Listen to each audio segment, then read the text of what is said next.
Good morning, good morning. How's everyone doing? Today I've got a beautiful video for you.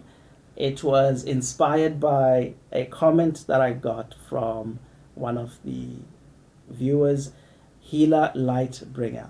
I love the name, beautiful name.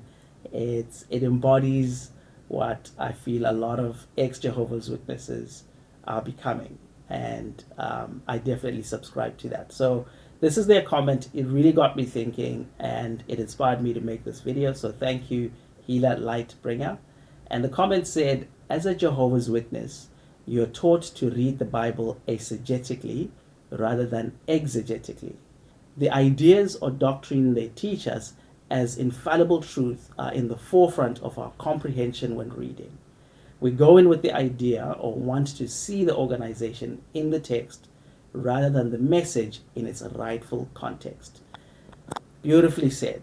And this touched at something that I thought would be a great thing to explore is exactly how do Jehovah's Witnesses get to a place where they control how we think, how they get to a place where they can dictate to us and shape our minds to do certain things and to believe into certain things.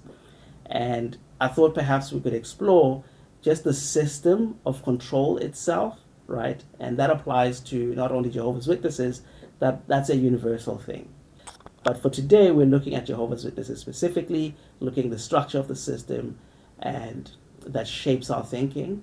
And we'll also look at some of the core beliefs that are inserted into the text and rather than coming out of the text, right? Again, like I say, these are just my opinions, and this is not trying to debunk the belief system. Like I said earlier, now I'm at a place where I believe everybody should believe what they want to believe. This is just my opinion and what I believe and what I see. So I'm not putting this as fact. This is opinion, strictly subjective opinion. But I'm sure a lot of people will resonate with what I'm about to share. Cool. So let's get into it. Ooh, it's a scorcher. So yeah, let's look at a system and sort of break down the main components of a religious system such as Jehovah's Witnesses. We're going to look at how they establish authority, how they control meaning, and how they create obedience. And from that, they shape thinking. So when we look at authority, what we're talking about here is basically who gets to decide what is true and what is not true. And in so deciding, you also want to control interpretation. So interpretation is basically how meaning is assigned, right? So for step one, who has the authority to decide, to make the final decision on what is true and what is not true? The step below that is controlling interpretation. And interpretation is how we assign meaning. We assign a meaning to a specific text and start creating belief system. And then when we look at how obedience is created, that speaks to the incentives, right? What is incentivized, what is penalized. And the final step in shaping how people think is controlling identity. Who do you get to be? How do you get to express yourself?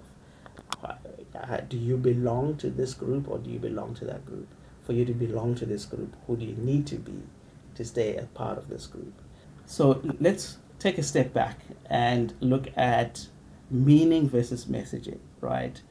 At some point, you start to realize that a lot of the belief systems are messaging and not meaning. And this is what Healer Lightbringer was alluding to, reading into the text, right? Rather than reading from the text. They assign their own meaning onto it, which is what turns it into messaging. Why do I say it's messaging? Well, meaning emerges from the context of the scripture, and the context is informed by the genre of the text, right? It's informed by you questioning what's happening and what's going on in the text and wrestling with these ideas. That's why different people will come up with different meanings, right? It's because they will ask different questions. Each person will have a slightly different thing they care about. Some people are seeking absolute truth. Some people are seeking relationship with God. Some people are seeking power, right? Some people are seeking connection to other people, to a group, to belong to a community, right? And so everyone is going to read different things. So their meaning from the text is going to differ slightly. And as you read the text, if you're looking for meaning, there's a lot of nuance that's going to come out of it, right? It's not going to be neat and pretty, it's going to be quite messy. So it invites curiosity. You have to be a little bit curious, and you also have to balance that with some responsibility. You now have a responsibility to be coherent, right? You can't just put what you feel and what you want into it. You now have the responsibility as the person reading the text to try to understand and be coherent and be consistent in your interpretation, in your understanding, in your application of your understanding. Woo! It is a scorcher. So, anyways, whereas messaging on the other side is something totally different. It is delivered to you, right?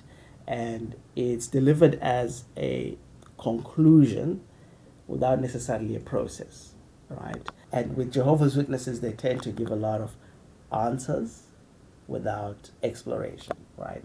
Um, Anybody who explores is considered an apostate. If you question specific things and if you keep questioning, you start to be considered an apostate. And there's a lot of YouTube videos of people who have left Jehovah's Witnesses or disfellowshipped precisely because they were questioning.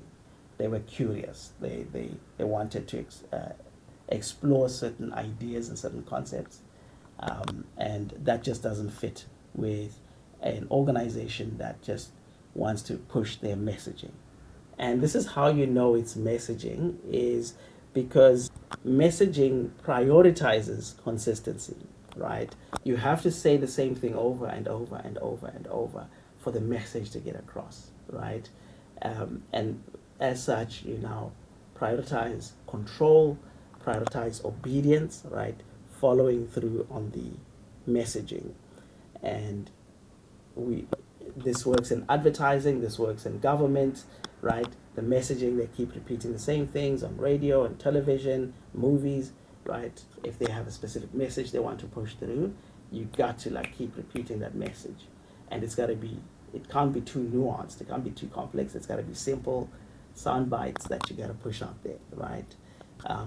So that's the nature of messaging. So let's recap a little bit. We're talking about authority. How do they establish authority as Jehovah's Witnesses? They frame the Bible as understandable only through the organization and the governing body. And by so doing, they shift the authority from the text to the interpreters, which is the governing body. Secondly, how do they control meaning? Well, the Watchtower, the Awake, and the publications tell you what the verse means, not how to explore it. Alternative explanations or ideas are labeled as independent thinking, leaning on your own understanding. It's labeled as pride or spiritual danger. So any thinking that does not align with what they've told you the verse says, that's spiritual danger.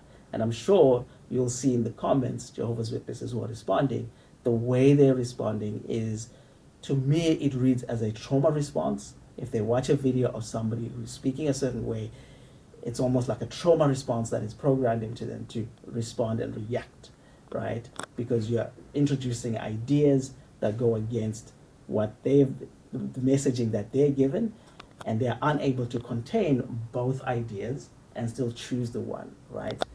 As an ex-Jehovah's Witness, it really is hard. Okay, I keep saying that every time. So as an ex-Jehovah's Witness and rebuilding my own faith, I have to hold opposing ideas, right? If the Rosicrucians are talking about the Christ consciousness versus Luciferic consciousness and how we are on that spectrum, and then you listen to the Jewish Kabbalah and you are trying to assimilate all these facts, you need to be able to hear what other people are saying and assimilate that information. You don't have to accept it, you don't have to deny it, you just ingest that information and you're safe. I don't feel threatened. I don't feel I have to go and defend that I believe this. No, I'm learning, and I'm humble enough to realize I'm learning. But if you're under the messaging of Jehovah's Witness, your trauma response is, we have to shut this down. You become an agent of Jehovah's Witness, which leads me to obedience. And that's how they create obedience, right? Obedience to the governing body is now framed as obedience to God.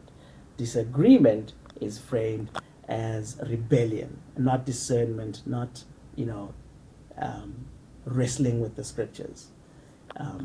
And loyalty to the organization becomes a virtue, right? So when I say obedience to the governing body is obedience to God, if you are within Jehovah's Witness and doing what they're telling you to do, they say you are in the truth. If you leave the organization, they say you have left Jehovah, right? Already there you can see the messaging here is leaving the organization is leaving Jehovah. Therefore, the organization and Jehovah are pretty much the same thing. That's how they create obedience, right? People will obey those 9 guys in New York because they feel that they have the authority. They represent Jehovah. Obeying them is obeying Jehovah. And in that final act, that's how they get to create a situation where you don't trust your own reasoning, right? You start filtering your questions by saying, what does the organization say? What do the elders think, right? What is the congregation's attitude to this, right? You're outsourcing your thinking to the organization. Okay, cool. So I got my notes here. We're going to go through a few examples of the key beliefs that Jehovah's Witnesses hold that show how they insert meaning into the scripture rather than try to understand the context, right? And like I said, I'm not trying to do a in-depth analysis. I'm doing an overview to illustrate the point that we're making here. Again, my goal isn't to convert people. My goal is to share my story and what I've learned along the way and to learn from others. So anyways, disclaimers enough. So let's look at the faithful and discreet slave. So we're looking at Matthew 24, verse 45 to 47. Who then is the faithful and wise servant whom the master has put in charge of the servants in his household to give them their food at the proper time? It will be good for that servant whose master finds him doing so when he returns. Truly I tell you, he will put him in charge of all his possessions. That specific text is part of a series of parables about readiness and responsibility, right? And it was illustrative. It wasn't necessarily a prophecy. This is where the nuance of the genre of the text is important. Is Jesus speaking prophetically, or is he speaking illustratively in parables? And what was the focus of this verse? This verse's focus was more on faithfulness, right? Not a hierarchy of there's a class that's different from everyone when you read the entire text. And at no part of this scripture do you identify an organization or a ruling body. So the meanings that you can get from this text are replaced with a single message. This verse applies to the 9 guys in New York, to the governing body, right? That's the messaging. And the meaning is sort of stripped away. And as you read a Watchtower or whatever, you'll see they insert their interpretation onto these verses. I believe, if I'm not wrong, they now are even adding their own notes to the Bible to make sure that their messaging is in the actual Bible, right? And this is how Bibles evolve over time, to start saying whatever people want them to say. Second example, the 144,000 and the other sheep. So we're going to look at the verse as well. I'm not going to read all of the verses. I'm just going to put them up there. Revelation chapter 7, Revelation 14, John 10, verse 16. These 3 texts together are interpreted to say it is a literal head count of 144,000 with two permanent classes of believers. So the 144,000 is a special class that actually goes to heaven, and everybody else stays on earth, on paradise earth. But when you actually read this text, what do you find? What is the meaning? What's the context? What's going on, right? There isn't just one answer, but you need to understand that the revelation is symbolic, right? And it's apocalyptic in nature, and the numbers that you see in Revelations are also symbolic, right? So the meaning that you assign to these numbers, and the text in Revelation, you have to be coherent in terms of how you're assigning this meaning to a symbolic text, right? One of the things that I remember as a child, when looking back, is the Bible is treated as one genre by Jehovah's Witnesses, right? You just go from Revelation to Genesis to, all these things. You jump around as if it's one thing. There was never a sort of bridging or understanding that the Bible is an entire library of different genres. It's in different languages, cultures, right? All together. That appreciation was lost. It was a textbook, right? Chapter 4, okay, cool, let's go to chapter 10. Okay, let's go to chapter 144,000, right? That was it. And the symbolism is lost. It's easy now to just, pick and choose your verses and create your story and push that through. But specifically when we look at this belief system, John chapter 10 emphasizes unity. One flock, one shepherd, right? One flock, one shepherd. Not 144,000 and earthly sheep, ruling with Christ. No, one flock, one shepherd. This thing of separation seems to be heavy within the Jehovah's Witness community, where a lot of the text that Jesus gave was about unity. He spoke a lot about, loving your neighbor as yourself. There's an element of unity in that, right? He talked about, I am one with God, and you are one with me as I am one with him, right? As above, so below, as within, as without. You know what I mean? Those were the concepts of unity that he was espousing. To now take that to mean, oh no, there's a higher class that's above everybody else. And, if you work hard, if you do something, you might get it. You might be chosen. Who knows? Third example that I want to look at is waiting on Jehovah. And the verses that are used here are Isaiah 40, verse 31, Habakkuk 2, verse 3, Psalm 37, verse 7. And in this text, it's a very poetic, pastoral language, right, that we are seeing if we're now looking at the meaning, the context, and the nuances of the text. And the story here is really about endurance, it's about hope, it's about trust, and enduring hardship, right? Those are the themes that are being explored in this text. What is read into the text by the fearless leaders of Jehovah's Witnesses, they use it to delay answers, right? They use it to discourage people from questioning and to defer accountability. This thing of wait on Jehovah. I remember as a kid, I think we had a whole convention around that theme, waiting on Jehovah. Blood transfusion, wait on Jehovah, right? Waiting on Jehovah. I'm trying to remember the convention, but anyways, that's besides the point. So what's the goal here? I think, like I mentioned, the goal here is to not necessarily to replace Jehovah's Witness or the religious system with another one. It's to notice when the system is being applied to you. Any system is being applied to you, right? So you can consciously make these decisions. It's okay if somebody can see that Jehovah's Witnesses this is what they're doing, and they consciously choose to be a part of that, right? That's what we want, people who are making conscious decisions, right? And at least for me, that's what I want for me, right? I want to be able to make a conscious decision. There are situations where you're like, lie to me. There are times where, you just want to be lied to, and you're being lied to, but if the lie is convincing enough, you're happy to go along with it, right? It's kind of that thing. It's okay.